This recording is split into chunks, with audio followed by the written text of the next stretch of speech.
It's not easy to buy a house. And I'm not just talking about prices here. Homeownership in the USA is so insanely expensive right now. This recent home affordability report from a real estate data company found that across around 575 counties that it looked at, the typical median-priced single-family home or condo is unaffordable in 99% of them. 99%.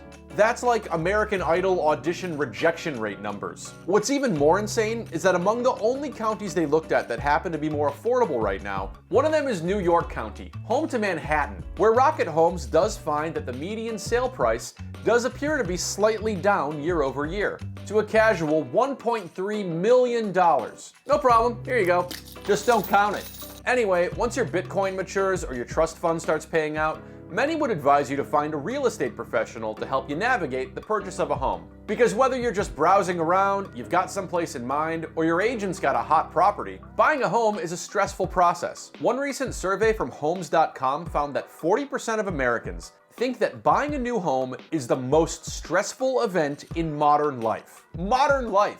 A life that includes, everything from forgetting to charge your watch to having your beautiful spy balloon shot out of the sky. But here's the thing, we here in the US aren't too keen on real estate types. That's because most of us can see through that phony smile, which you think would be more convincing considering how many real estate agents are just failed actors. This survey commissioned by a brokerage found that real estate agents are among the most untrustworthy professions, right up there with bankers and journalists.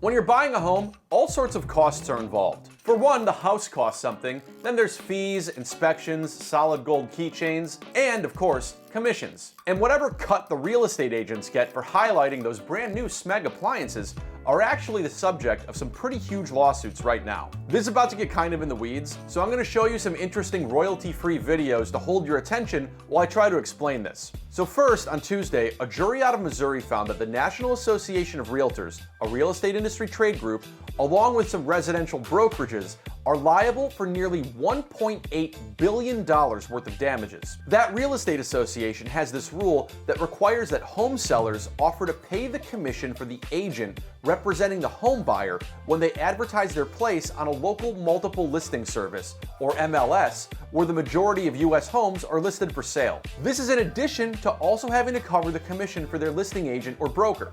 According to the lawsuits, the association's rules also prohibit a buyer's agent from making home purchase offers contingent on the reduction of their commission, which effectively keeps commissions for a home buyer's agent artificially high. And this federal jury found this Realtors Association was guilty of conspiring to keep commissions from home sales artificially high over some home sales in Midwestern states between 2015 and 2022. And right after winning that class action lawsuit, the same attorney behind that case filed another lawsuit against other brokerages related to the same kinds of commissions that real estate agents get. Okay, enough of that. Here's the lawyer. What's at stake is our right as Americans to sell our homes and to get the benefit of the value of those homes without these corporations conspiring together to rig the system against us.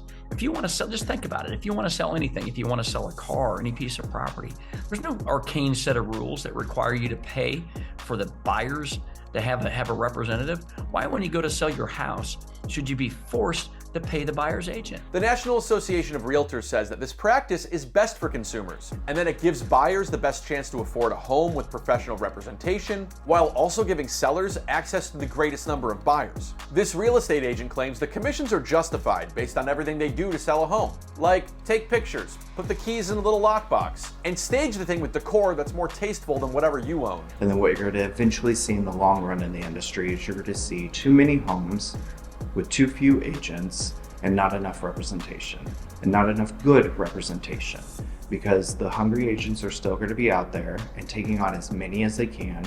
And then you're going to start to see lawsuits increase. You're going to start to see buyers getting into homes that maybe they shouldn't have because something was missed, or sellers losing out on money because something was missed.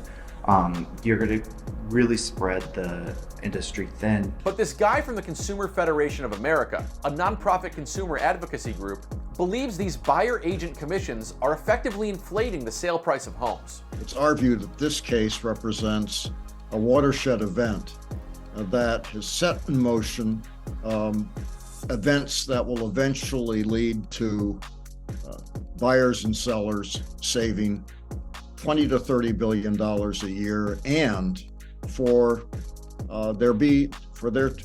there to emerge some relationship between the price consumers pay and the quality of the service they receive. The National Association of Realtors plans to appeal the verdict from Tuesday's decision.